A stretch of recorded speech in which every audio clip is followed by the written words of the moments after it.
안녕하십니까. 오늘은 1화편 63 눈에 보이지 않는 덕에 대해서 함께 공부해 보고자 합니다.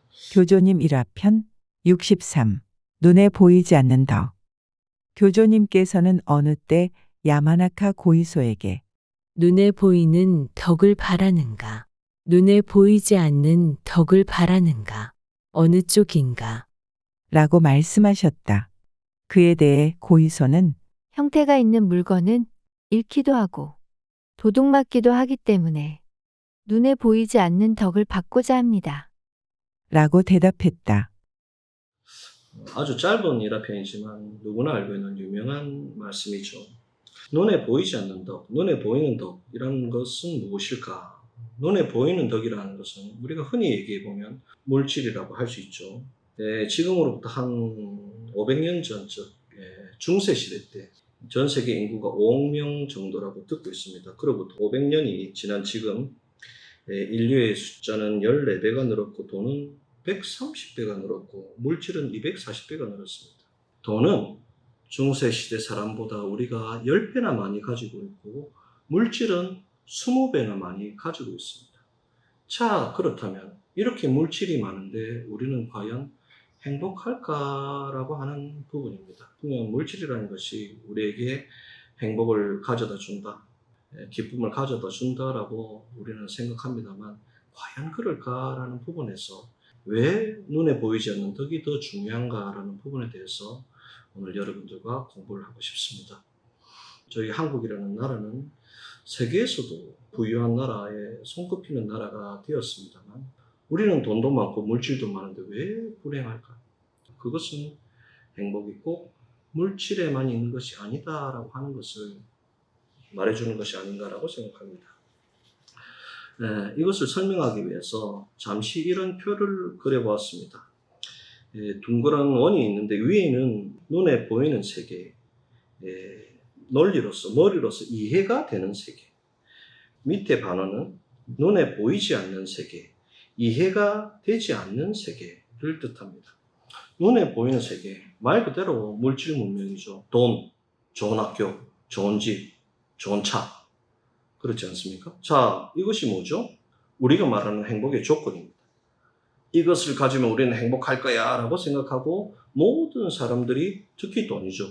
돈만 있으면 모든 것을 다 얻을 수 있다라고 생각하니까 그렇게 얘기를 하고 있습니다만 행복의 조건이 되지만은 그것이 반드시 행복으로 이어지지는 않습니다. 행복이라는 것은 사실은 이 반원의 아래쪽에 있는 눈에 보이지 않는 세계에 있습니다. 자, 이쁜 여자, 남자들은 원하죠. 여자분들은 돈 많고 잘생긴 남자를 원합니다. 이쁘고 사치스러우면 어떻게 할 겁니까?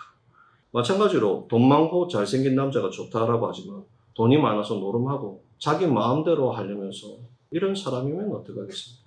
그래서 우리가 바라는 건 뭐냐면 착하고 이쁜 여자, 자상하고 돈 많고 잘생긴 남자, 이런 걸 바라죠. 그러나 착하다라고 하는 것은 눈에 보이는 세계가 아니죠. 자상하다라고 하는 것은 눈에 보이는 세계가 아닙니다. 눈에 보이지 않는 부분에서의 활동이 있는 것이다 라고 하는 것을 한번 생각해 보겠습니다. 자, 눈에 보이는 세계 대표적인 게 우리 또 뭐가 있죠? 육체가 있습니다. 몸이 있습니다. 육체의 반대는 뭐죠? 육체는 눈에 보이지만 육체 안에 들어있는 영혼은 눈에 보이지 않습니다. 몸은 눈에 보이지만 그 몸에 깃들어 있는 마음은 눈에 보이지 않죠. 그것은 눈에 보이는 세계가 아니죠. 인간이란 생물은 있지만 그 사람의 가치나 그 사람이 소중하다고 느낄 수 있는, 즉 부모라는 그 마음 하나, 정이라는 그 마음 하나, 사랑이라는 그 마음 하나, 소중하다는 마음 하나, 그것은 말씀드린 것처럼 눈앞에 보이는 세계가 아니라 눈에 보이지 않는 마음의 세계에 있는 것이죠. 그래서 이성적으로 판단하는 것은 위의 세계에 있지만 감성이라는 것, 즉 사랑, 슬픔, 기쁨, 효도, 어버이 마음, 이런 것들은 어디에 있냐면 그 감정이라는 것은 눈에 보이지 않는 세계에 있습니다. 좋은 차를 샀다고 하는 것이 아니라 좋은 차를 샀을 때의 기쁜 마음이 인생을 행복하게 만드는 것이라고 깨달을 수 있죠. 그렇기 때문에 중요한 것은 무엇이냐면 자꾸만 좋은 차를 타고 하는 것에 기쁨을 느끼는 것이 아니라 작은 것을 얻더라도 그것에 만족할 수 있고 즐거워할 수 있는 마음이 있다면 그러면 그 사람에게는 마음의 행복이 훨씬 큽니다. 우리는 물질 문명 속에 물질이 최고다라고 하고 있기 때문에 이렇게 풍족하게 살아도 부족함이 없어도 계속 불행하다 하죠. 왜? 만족하지 못하니까. 그러나 작은 물 하나에, 작은 빵 조각 하나에 감사할 수 있다면 그 사람의 마음은 훨씬 더 행복을 느낄 수 있는 것이죠. 그래서 저희들의 인생을 구성하는 기쁨과 슬픔과 즐거움과 행복과 사랑과 정 이러한 것들은 어디에 있냐면 위가 아니라 반원의 아래에 눈에 보이지 않는 세계, 이해가 되지 않는 그 감성의 마음에 있다라고 하는 것을 다시 깨달아 볼 수 있습니다. 과학과 의학이라는 것은 눈에 보이죠. 결과가 보이는 것이니까. 그러나 신이라는 존재는 눈에 보이지 않습니다. 그리고 운명이라는 것도 눈에 보이지 않습니다. 덕이라는 것도 눈에 보이지 않습니다. 자, 여러분, 근행이라는 것이 이해가 됩니까? 남을 돕는다는 것이 남을 도우면 내 몸 도움 받는다는 말은 논리적으로 타당합니까? 내 스스로 좋은 것 먹고 내가 잘 살아야지 남을 왜 돕습니까? 아무런 대가도 없이. 천리교에서는 그것이야말로 눈에 보이지 않는 덕을 쌓는 것이다. 즉 이해가 되지 않지만 눈에 보이지 않지만 이것이야말로 훨씬 더 중요한 것이다. 신앙하다 보면 심근경색을 갑자기 쓰러졌다. 그런데 옆에 사람이 있었다. 그래서 도움받았다. 아, 감사하다. 그것은 무엇이냐면은 질병이 다가와도 목숨을 살 수 있는 덕이 있다라고 하는 것. 즉 생명의 덕이라는 것. 건강이라는 것은 중요하지만 건강을 수호받을 수 있는 덕이라는 것은 눈에 보이지 않는 세상에 있다라고 하는 것을 깨달을 수 있습니다. 다시 얘기해보면 눈에 보이는 물질의 세계를 우리가 획득하기 위해서는 우리 몸을 써야 되죠. 자, 몸을 쓴다는 것은 무엇이죠? 앞서도 여러분들께 말씀드렸지만 몸을 쓴다는 것은 지금 제가 여러분들 앞에서 말하는 것처럼 뇌에서 사고를 하고 혈액이 돌고 입으로 소리를 내고 숨을 쉬게 할 수 있는 그 신님의 수호가 있어서 우리는 비로소 움직이는 것이죠. 움직이는 것은 눈에 보이는 것이지만 그 건강을 수호하는 것은 움직이게 하는 것은 눈에 보이지 않는 신님의 수호의 세계다라고 하는 것을 깨달아 나가는 것. 그것이 훨씬 더 중요하다고 생각합니다. 이렇게 그림을 그려놓고 보면 여러분 뭐가 더 중요할까요? 육체가 더 중요하나? 영혼이 더 중요하나? 몸이 더 중요하나? 마음이 더 중요하나? 내 건강 관리가 중요하나? 아니면 건강을 수호받을 수 있는 덕이 중요하나? 내 자녀에게 무엇을 물려줄 것인가? 내 자녀에게 물질을 물려줄 것인가? 물질의 덕이 충분한 덕을 물려줄 것인가? 즉 공부를 하면은 교수가 될 수 있고 일을 하면은 사장이 될 수 있고 건강 관리를 하면은 오래 살 수 있는 덕을 수호받을 수 있는 그 덕을 물려줄 것인가는 바로 우리들의 마음에 있다고 생각합니다.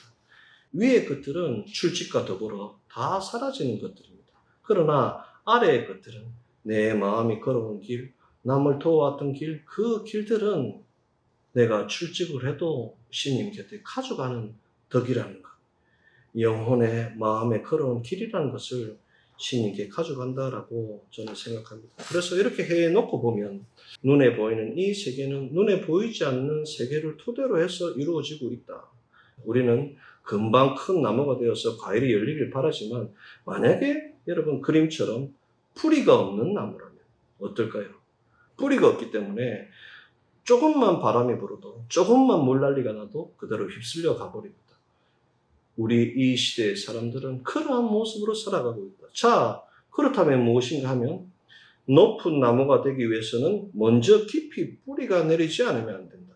씨앗을 심을 때 싹이 트는 것은 뿌리를 먼저 내리고 뿌리만큼의 양의 싹이 튼다라고 원예학에서는 말을 하고 있습니다. 그렇기 때문에 우리가 물질적으로 풍요를, 즉 눈에 보이는 세계의 풍요함을 바란다면 눈에 보이지 않는 세계의 풍요함이 먼저이다라고 깨달아 볼 수 있습니다. 만약에 뿌리가 얇고 나무가 크다면 그것은 금방 사라지죠. 그러나 이 천리교의 가르침은 뭐냐면 눈에 보이지 않는 뿌리를 튼튼하게 해서 고생의 길이지만 눈에 보이는 것은 작지만 눈에 보이지 않는 덕을 가득 심어서 그 뿌리를 크게 해서 위에는 비록 작은 나무에 불과하지만 그 나무가 정말로 커질 수 있는 눈에 보이지 않는 덕을 심는 거야.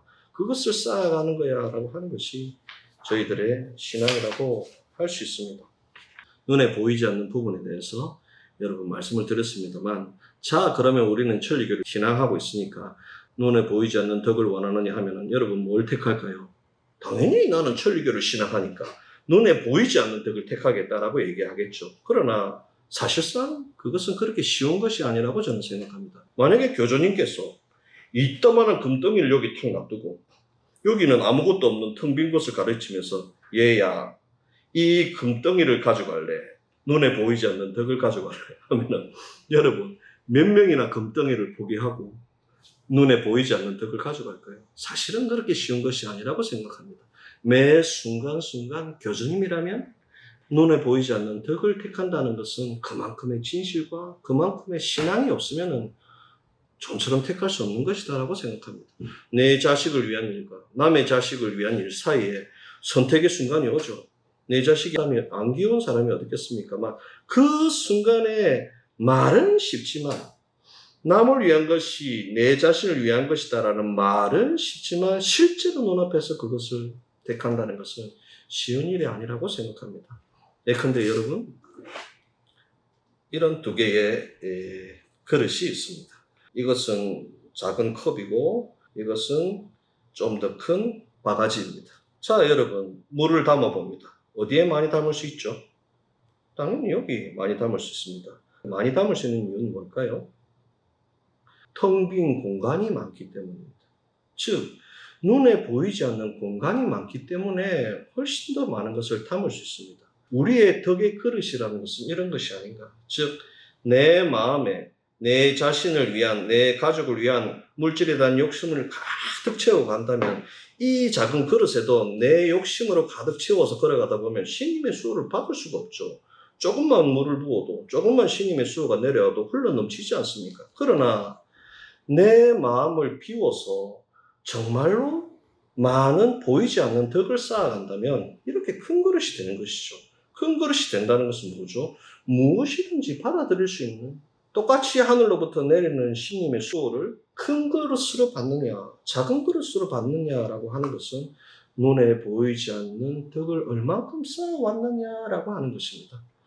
구제에 있어서도 마찬가지라고 생각합니다. 선배 선생님들께 제가 구제로서 어떻다 저떻다 말하는 것은 참 외람되지만은, 그러나 신님의 가르침에 따르면 내 작은 그릇으로 내 생각으로 가득 찬 사람은 구제를 할 수가 없습니다. 왜? 이 작은 그릇 속에는 남의 고생이나 남의 마음이나 남의 사정이 들어올 마음이 없습니다. 공간이 없죠. 텅 빈 공간이 없다. 눈에 보이지 않는 공간이 없다. 그러나 내 자신을 비워내고 무엇인지 받을 수 있는 남을 위한 그릇을 많이 쌓아온 사람은 어떠한 사람이라도 들어올 수 있는 공간, 즉 눈에 보이지 않는 덕을 쌓아나가는 것, 그 덕이 눈에 보이지 않는 덕이야말로 신님이 주시는 수호를 받을 수 있는 근본이 된다라는 것을 여러분들과 함께 공부를 하겠습니다. 이 부분에 대해서 제가 정말 존경하기도 하지만 제가 정말 두려워하는 글 중에 하나, 여러분들이 잘 아시는 아이마치 교회의 초대 세키네 토요마치 선생의 인연에 이긴다라는 글이 있습니다. 그 글에 나오는 내용을 잠시 여러분들께 소개를 하겠습니다. 덕은 사람의 눈앞에 있는 것이 아니다. 덕은 사람이 보지 않는, 보이지 않는 곳에 있다. 남이 보지 않는 곳이야말로 성진실로 해두라. 그러면 사람이 할 수 없는 일을 한다. 남이 보지 않는 곳이야말로 자신이 잘 알고 있다. 자신이 알고 있는 곳이야말로 신님이 알고 있다. 덕분이라는 말을 자주 듣는다. 그 말 그대로이다. 보이지 않는 곳에서 바르게 걸어가면 사람은 무엇 하나 고생할 일이 생기지 않는다. 보이지 않는 곳에서 물질을 소중히 하는 사람은 물질의 혜택이 충분하다. 보이지 않는 곳에서 돈을 살리는 사람은 돈이 모여들게 된다. 보이지 않는 곳에서 남을 도운 사람은 중요한 때에 생각지도 않는 사람의 도움을 받는다. 보이지 않는 곳에서 천리를 다하는 사람의 말은 무섭다. 모든 것이 말하는 대로 되어온다. 그래서 말하는 대로 지키지 않으면 네가 나타난다. 사람은 덕의 그림자와 함께 걷고 덕의 그림자는 어디까지라도 그 사람을 따라 움직인다. 사람이 어떤 길을 걸어왔는가? 나날이 남이 보지 않는 곳에서 어떤 길을 걸어왔는가? 그것이 그 사람의 재산이다. 그렇기에 이 길은 보이지 않는 곳에서 천리를 다하라고 가르치는 것이다. 덕이라고 부르는 것은 그 사람의 보이지 않는 것의 힘이다. 저는 이 글을 너무나 좋아합니다만 제 자신이 지키지 못하기 때문에 너무나 두려워하는 글이기도 합니다. 그러나 이 글의 내용처럼, 이 글의 말씀처럼 따라가고자 노력은 합니다. 보이지 않는 곳에서 물질을 소중히 한다라고 하는 것이 무엇일까요? 보이지 않는 곳에서 돈을 소중히 한다는 것이 무엇일까요? 돈을 살린다는 것, 물질을 소중히 한다는 것은, 물질이라는 것은 나를 먹고 살게 해주는 것, 그리고 내가 먹고 살기에 충분하다면 남을 먹고 살게 해주는 것, 그것을 쌓아서 썩게 만드는 것이 아니라 남을 위해서 써나가는 것. 남을 위해서 써나간다면 그것은 눈앞에 이득이 있습니까? 눈앞에 이득이 없습니다. 눈앞에 없기 때문에 덕이 되는 것이다. 어떻게? 내가 필요할 때 하늘이 남을 도운 만큼의 그릇에 신수를 내려주시는 거야 라고 깨달아 볼 수 있습니다. 돈 역시 마찬가지입니다. 내가 먹고 살기에 충분한 그 돈에 남은 것은 내 욕심을 위해서 쌓아두는 것이 아니라 그 돈을 남을 위해서, 남을 돕기 위해서, 또는 신님을 위해서, 찾아오는 교회 사람들을 도와주기 위해서 그렇게 잘 써나간다면 내가 필요할 때, 또는 내 자녀가 필요할 때 하늘로부터 받을 수 있는, 내가 피워낸 만큼의 1, 2만 배를, 피워낸 만큼이 아니라 1, 2만 배를 받을 수 있는 그 눈에 보이지 않는 덕을 쌓아나가는 거야 라는 것을 말씀해 주시고 계십니다. 이 길에 있어서 신님의 십전수혜일은 무엇이죠? 일덕화기가 아닙니다. 월덕수기, 보이지 않는 곳에서의 신님의 수. 자, 우리는 뭘 해라 하죠? 음덕을 해라. 음덕을 쌓는다라고 하는 것은 무엇이죠? 보이지 않는 곳에서 덕을 쌓아나간다. 왜? 보이는 곳에서 남을 도우면 금방 남이 칭찬한다. 대가를 받는 거야. 보이지 않는 곳에서 좋은 일을 하면 지금 받을 것이 없다. 그래서 훗날에 덕이 되는 거야. 신님으로 받을 수 있는 눈에 보이지 않는 덕이 쌓이는 거야 라고 하는 말씀을 가슴에 새겨서 눈에 보이지 않는 덕, 눈에 보이는 덕, 그 선택의 순간순간에 올 때마다 지금 교주님께서 내 눈앞에 금덩이랑 눈에 보이지 않는 덕을 내 앞에 두고서 선택을 시키고 있는 거라. 이때야말로 내가 금덩이를 택하지 않아야지라는 마음을 나날이 가슴에 새겨서 함께 성행해 나갈 수 있는 길이 만들어졌으면 좋겠습니다. 경청해 주셔서 대단히 감사합니다. 고맙습니다. 당연히 나는 천리교를 신학하니까